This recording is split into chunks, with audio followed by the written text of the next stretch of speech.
ماتش ودي دولي قوي جاي في الطريق، عمان ضد السودان. تفتكروا مين هيكسب؟ قبل ما ندخل في التفاصيل ما تنسوش اللايك والاشتراك في القناة. منتخب عمان هيواجه منتخب السودان في مواجهة شكلها على كده هتبقى حماسية جدا وكلنا مستنينها. طيب، الماتش ده ودي دولي، يعني فرصة مهمة للمنتخبين عشان يجهزوا نفسهم ويجربوا لاعبين. الماتش ده ميعاده يوم الجمعة 14 نوفمبر 2025. سجلوا التاريخ ده عندكم. هيبدأ الساعة 6 بالليل أو 7 مساء حسب توقيت بلدك، فخلوا بالكم من فرق التوقيت.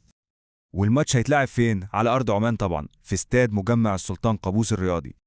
لو هتتفرجوا من البيت دي القنوات اللي غالبا هتنقل الماتش، ولو لسه مكملين يبقى الشرح عجبكم، ما تنسوش اللايك. طيب، عشان نلخص كل حاجة، ده ملخص سريع لكل تفاصيل الماتش في مكان واحد. كده الصورة كلها وضحت. السؤال الأهم دلوقتي، مين اللي هيكسب الماتش ده؟ قولوا لنا توقعاتكم في الكومنتات، وما تنسوش اللايك والاشتراك وتفعيل الجرس.